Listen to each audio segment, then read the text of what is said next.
México ante la estrategia geopolítica transatlántica y transpacífica de Estados Unidos para el siglo XXI.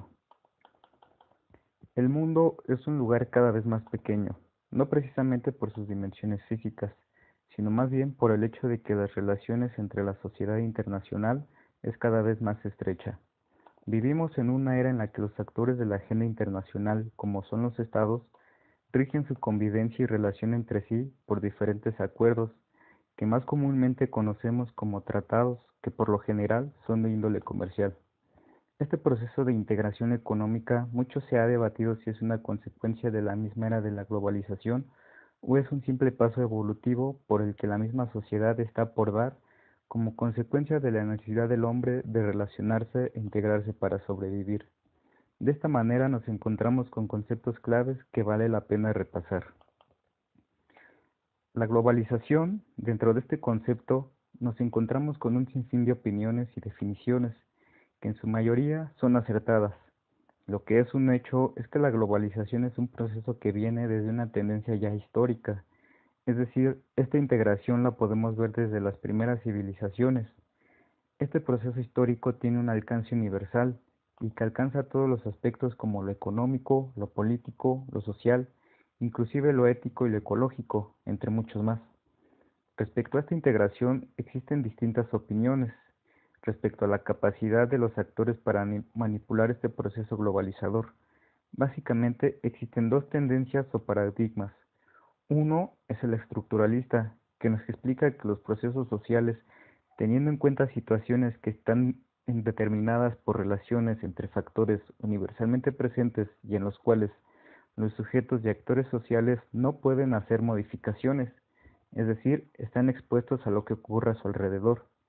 Por otra parte está el paradigma interaccionista, que explica los procesos sociales como resultado más o menos contingente de la interacción de múltiples acciones, es decir, conductas orientadas hacia un fin. Respecto a esta integración, nos enfocamos en lo que es la integración económica.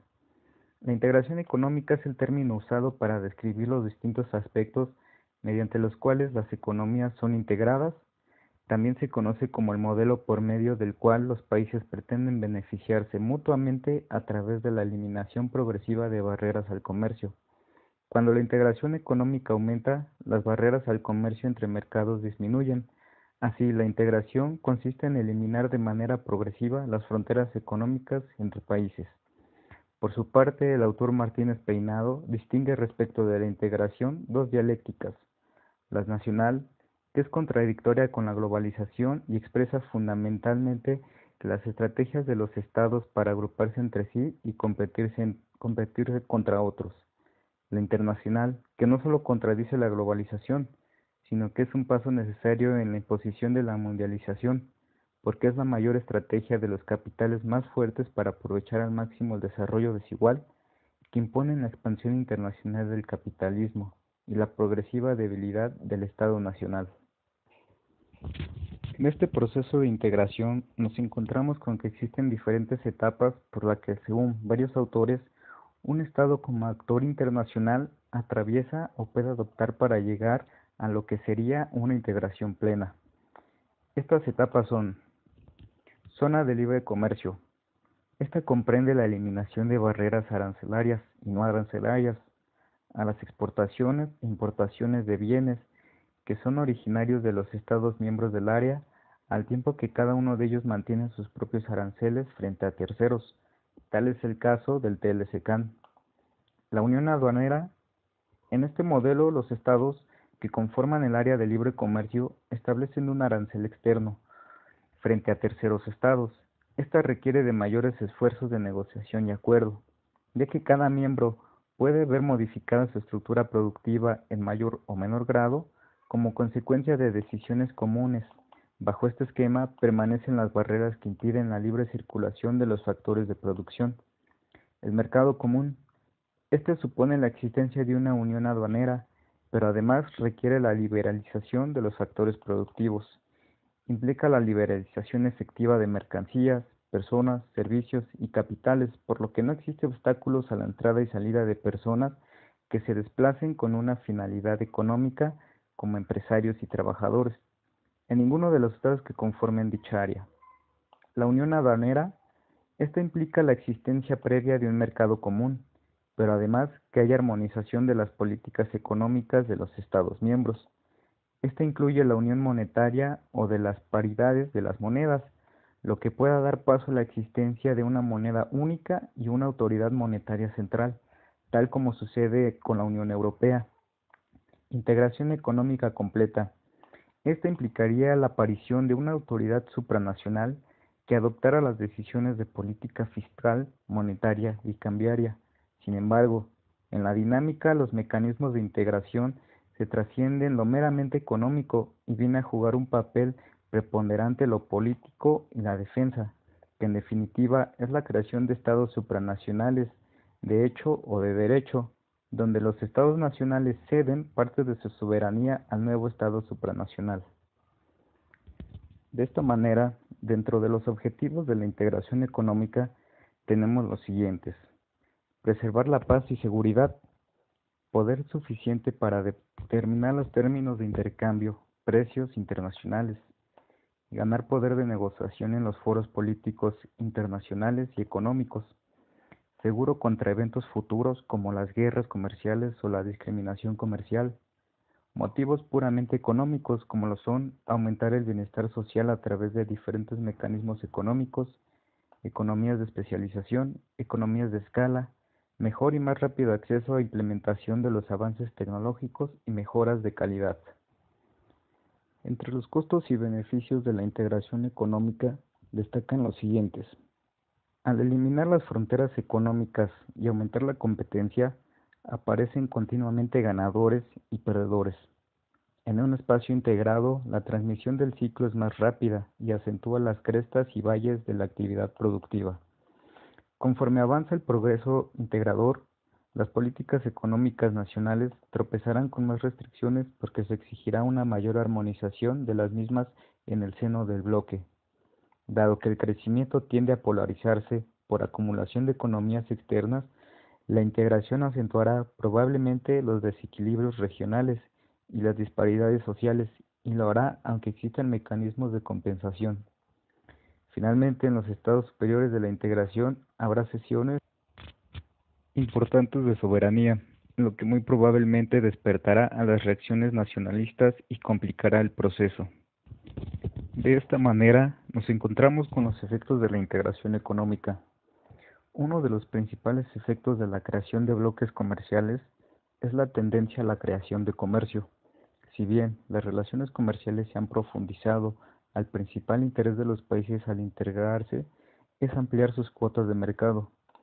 Y esto así porque los acuerdos de libre comercio son mayores que las uniones aduaneras y demás formas de integración.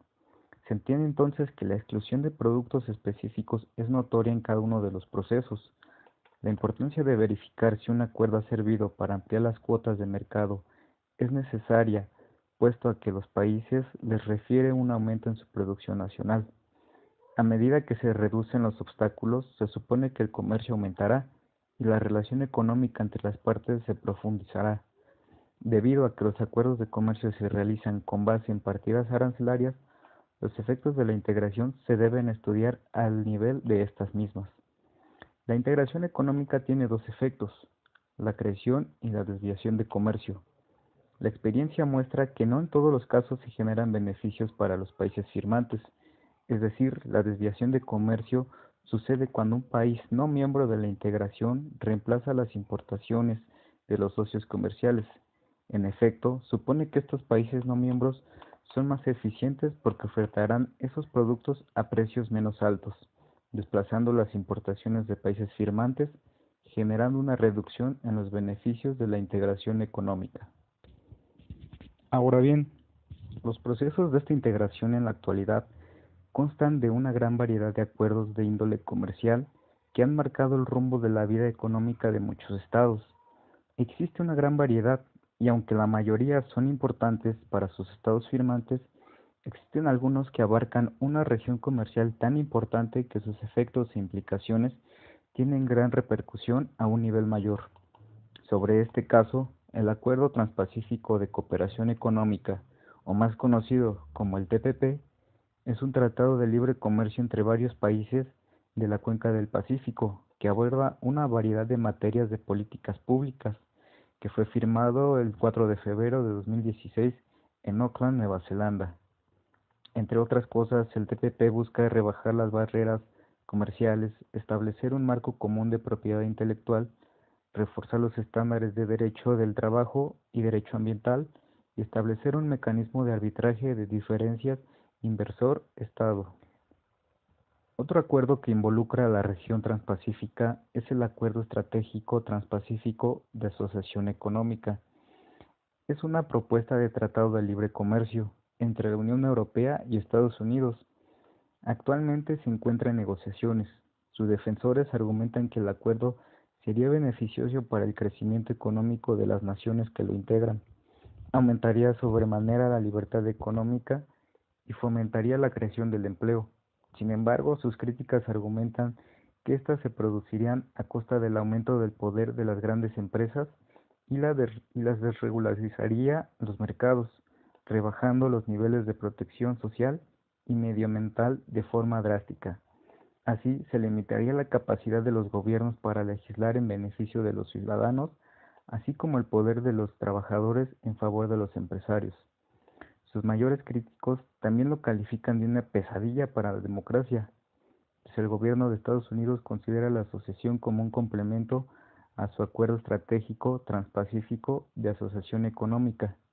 En cambio, la Unión Europea es duramente criticada por el secretismo con el que está llevando las negociaciones de espaldas a la opinión pública. Ahora bien, nos encontramos en un panorama donde Estados Unidos figura como un actor principal. ¿Pero por qué?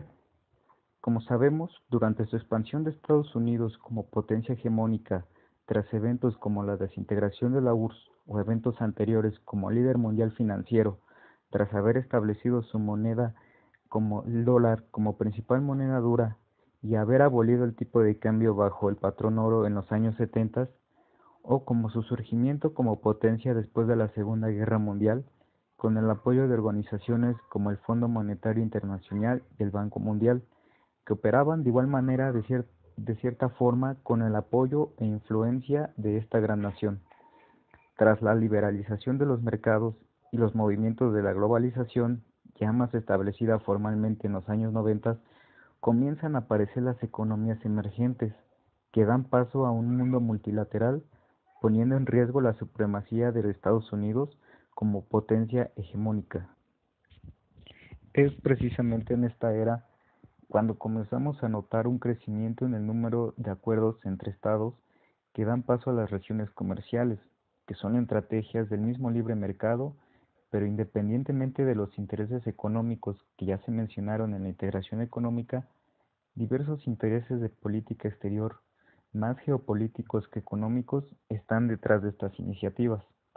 Ante esto nos encontramos con un estado de secrecía, en donde no se conocen a ciencia cierta las verdaderas intenciones de tales acuerdos, que se integra de la estrategia negociadora y el método de las negociaciones, en donde Estados Unidos, junto con la Unión Europea en la actualidad, negocian con la estrategia estadounidense denominada liberalización competitiva. Aquí el arma principal de esto son las negociaciones. Estados Unidos ha reforzado su presencia en Centroamérica y Sudamérica, manteniendo su influencia por medio de los acuerdos que ha establecido, y más aún desplegando fuerzas militares por la zona. La función geopolítica para el imperio no ha cambiado, y el manejo de esa supremacía con instrumentos de coerción y consenso tampoco se ha modificado. Esta estrategia siempre implicó una complementación bipartidista del garrote que se conoce como la zanahoria, sin rígidas distinciones entre republicanos y demócratas. En el caso de México, nos encontramos con una situación preocupante respecto de su situación comercial con el resto del mundo.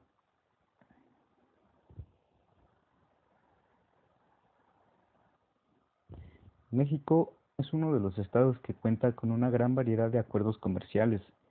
México cuenta con una red de 12 tratados de libre comercio con 46 países, 32 acuerdos para la promoción y protección recíproca de las inversiones con 33 países, 9 acuerdos de alcance limitado en el marco de la Asociación Latinoamericana de Integración, ALADI, y es miembro del Tratado de Asociación Transpacífico.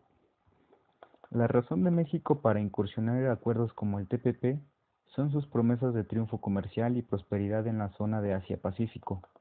En el aspecto comercial, se estima que el TPP podría ser la respuesta de la región Asia-Pacífico ante el evidente fracaso de las negociaciones multilaterales de liberalización del comercio mundial dentro de la ronda de la Doha de la OMC.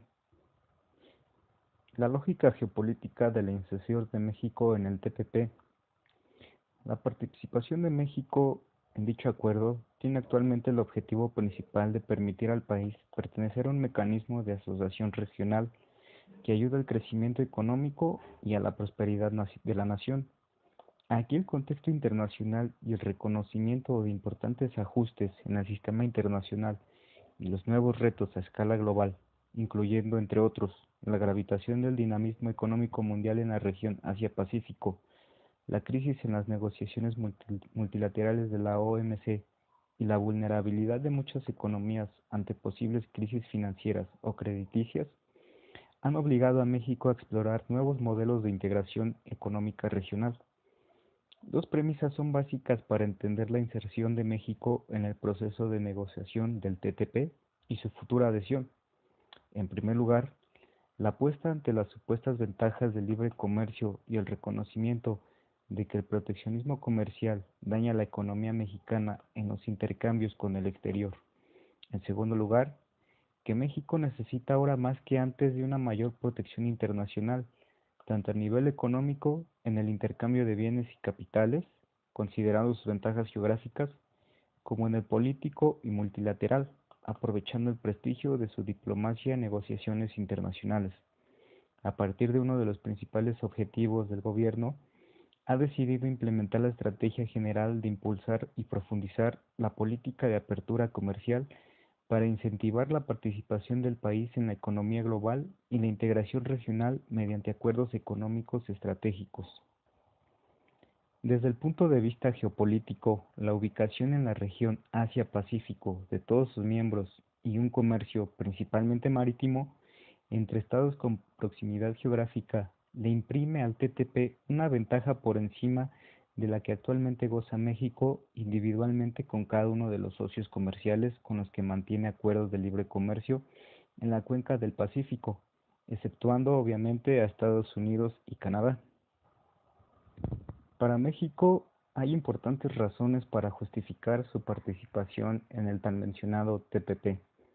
Entre las más relevantes destacan pertenecer al bloque que representaría un 40% del PIB mundial y un tercio de las exportaciones mundiales, ser parte de un mercado potencial, como se mencionó líneas arriba, de casi 800 millones de habitantes, participar en un bloque formado en su configuración actual bajo iniciativa de Estados Unidos, el principal socio comercial de México, incursionar en la región Asia-Pacífico, la más dinámica desde la perspectiva económica, vincular indirectamente nuestro crecimiento económico con importantes socios TTP que por su lado mantienen dinamismo económico con India y China, importantes polos económicos mundiales en Asia, buscar formas de combatir el proteccionismo a nivel global, asegurando accesos preferenciales a los productos mexicanos.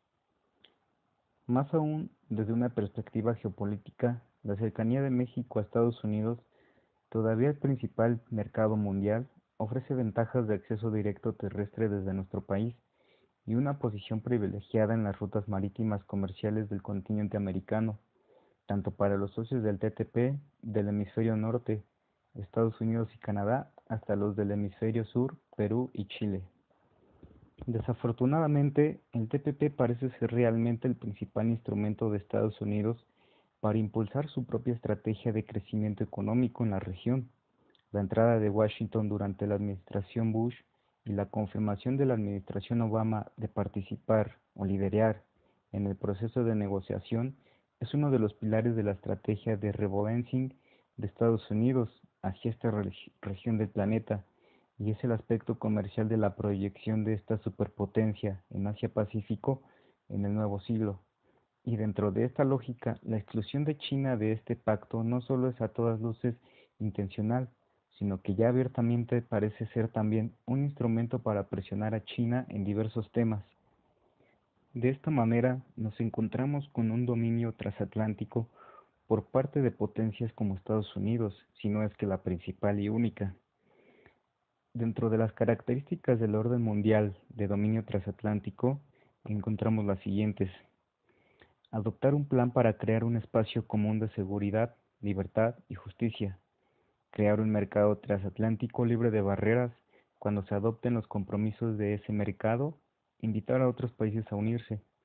Perfeccionar la gobernanza mundial, que consiste en coordinar las acciones del G2 con el G20 y unir fuerzas para reformar el Banco Mundial y el Fondo Monetario Internacional.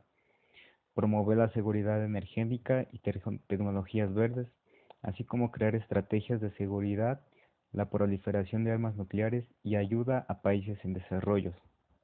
Para los estrategas estadounidenses, una gobernanza mundial debe tener una iniciativa transpacífica que incorporaría las principales economías de Corea y Japón, pero sin incorporar a China en las negociaciones. Para México existen riesgos y beneficios en una integración transatlántica y transpacífica, más aún con Estados Unidos como líder en estos dos bloques. La estrategia estadounidense de liberalización competitiva utiliza su liderazgo justo con otras grandes potencias aliadas como Japón y la Unión Europea para implementar su política comercial mediante negociaciones desequilibradas y utilizando su peso geoeconómico. Esta estrategia es catalizadora de todo el proceso de negociaciones. Ha demostrado en negociaciones transatlánticas, pero con más fuerza en el Transpacífico, donde Estados Unidos sale ganando. Esto no es más que un soporte para su promoción de su política exterior. Una vez analizando estas cuestiones, nos encontramos así con las siguientes posiciones.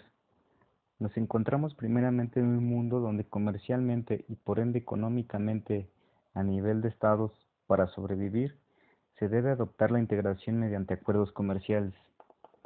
Por otro lado, Estados Unidos, como siempre, ha sido el actor más fuerte que al ver su poderío en riesgo tras el ascenso de China y más recientemente de la recuperación de Rusia y sus relaciones que tienen con China, busca abarcar la mayor parte del mundo mediante socios comerciales para posteriormente implantar su poderío mediante políticas de poder y militarización en todo el mundo. Y por otro lado, economías como la de México, que son dependientes de economías de países potencias, y en nuestro caso del más fuerte Estados Unidos, pasamos a ser un simple observador de las negociaciones, puesto que si bien se puede negociar, es cierto que dependemos de los movimientos que en este caso Estados Unidos haga. De esta manera podemos concluir que en la estrategia geopolítica transatlántica y transpacífica, México puede obtener una gran cantidad de beneficios como los que se destacaron con los que se obtendría con el TPP, pero que de igual manera de no moverse a la par de los grandes, puede correr el riesgo, por ejemplo, de que Estados Unidos ya no requiera de materia prima y recursos primarios por parte de México, y no estaría incluido con los demás miembros del acuerdo, aunque si bien es cierto que hay más opciones de comercializar con otros socios, por ejemplo, lo que recientemente se está viendo con el TLC-CAN y su riesgo de que éste se desintegre, la realidad es que hasta ahora, a pesar de los diversos actores con los que poseemos y tenemos relaciones comerciales, dependemos en demasía de Estados Unidos, y esto se ha dejado venir por un proceso histórico desde hace décadas, y más aún con las políticas de seguridad y migración que está poniendo el presidente Donald Trump desde que llegó al poder. Se están viviendo épocas de tensiones entre México y Estados Unidos, por lo que no podría afirmarse a ciencia cierta qué sería lo mejor para México, aunque en el panorama actual esto puede cambiar de un momento a otro. Lo mejor de todo siempre será seguir constantes, seguir constantemente esa democracia que siempre se ha practicado junto con los demás países y ese respeto a la soberanía, al igual que estar abierto a las demás opciones de comercialización con otros socios comerciales del mundo internacional.